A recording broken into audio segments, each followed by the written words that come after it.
in the beginning. And make sure you like, comment, and subscribe to this video if you want more content like this. And leave a comment. Hey man, it's man. Welcome back to another Act Like You Know video. Today we're going over my New York Knicks versus the Indiana Pacers. I got Coach K here with me. What are your thoughts on the series, man? For me to be honest, I didn't have the Pacers actually making out the first round, but you know, what I mean, they got a little bit of luck on their side with the injuries. Whether people want to call it and say it was luck or not, I think that's a little bit part of basketball. That luck you get to get a further push, but I do think the New York Knicks and Jalen Brunson will be getting out of that series 4-1 in 5 games. Okay. You said in 5 games? In 5 games, I think it'll be 4-1 in 5.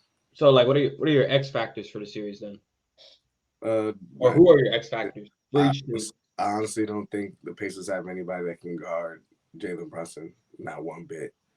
And the Knicks still match up well. Whereas if they can put Brunson on the smaller two guard that the Pacers usually play with, like McConnell or somebody, and get away with putting like OG or somebody on Halliburton, or really I think Josh Hart would probably be guarding him. Yeah. All right. So I think the Pacers bench would be their X factor because our bench is kind of small, or it's thinning out due to injuries and whatnot. And Mitchell Robinson is not 100%, so you never know if he's actually going to play. But obviously Bogdanovich got hurt, and I don't know if he's going to play Alec Burke. I don't know if like the minutes Tibbs plays our guys is then going to end up catching up to us. But I mean, I think we should be fine there. I think offensively, I mean, Josh Hart is probably still the biggest X factor in the series. Just him, because again, I feel like every team that we face is going to leave him from outside to shoot threes. But to what you were saying about guarding, yeah, I think they would put. If I was coaching, I put OG on Siakam, and then have either DiVincenzo or because I wouldn't put Josh Hart on Halliburton. I put Josh Hart on someone that he can.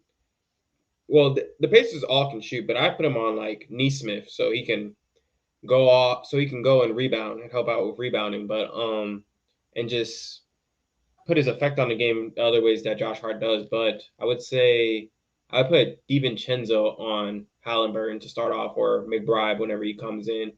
I'd probably put Jalen on. Ooh, because you could put him on Neesmith. Well, nah, I'd probably put him on. I'd definitely put him on Nemhart. Hart on Neesmith, OG on Siakam, and then Hartenstein and Mitchell can take turns guarding what's his name? Miles Turner. The only thing about the Pacers is they can really play 5 out, so I'm just curious if Hartenstein can guard in space, but like if that's gonna take away from our rebounding advantage in this series, and if the Pacers will be able to beat any sort of players off the dribble. But I think just keeping it as a half court game will help out the Knicks. As long as the Knicks we're really good at offensive rebounding, but if we're all crashing and the Pacers keep getting out in transition, that's where the series can change. I think we might have to back off offensive rebounding a little bit just to keep it a half court game, because then I believe the Pacers will struggle. Yeah, I'm not a fan of Dante Gardner, primary ball handler. Why not? Just not a fan of it. You do you know?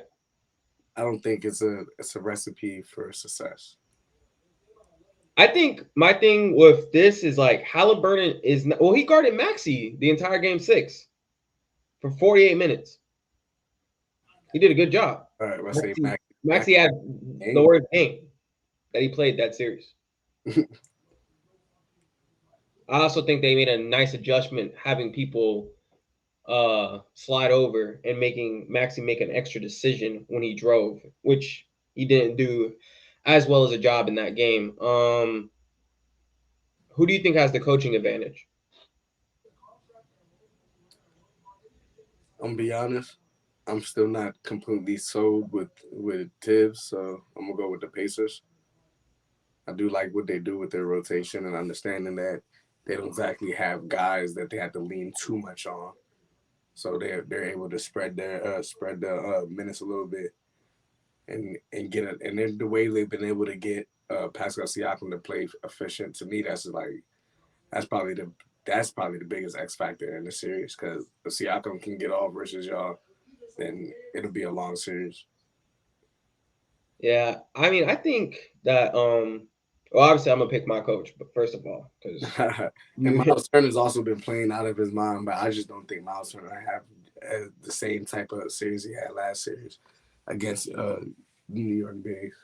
So, nah, I think OG's gonna do a fine job, but I think Halliburton needs to be more aggressive. Usually he really likes being a pass first guard. So I think he needs to be more of score first and then start dishing it out once he gets going. But that's me. I guess I should probably give my prediction. I actually think this is actually going to be a good series.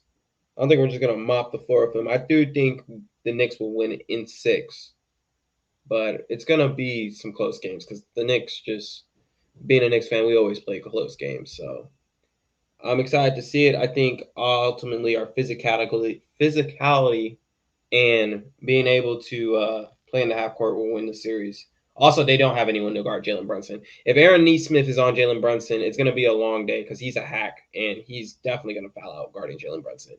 And then Nimhart, he's too small, so I don't see anyone being able to guard Jalen Brunson. You know, Jalen Brunson averages 35 points against the Pacers. I figured he'd be hooping versus them. It's just that is a match. They don't match up well versus him. Yeah. All right. Well, that's it for that series. Like, comment, subscribe. Um, Anything you got to say? All right. Well, we're out.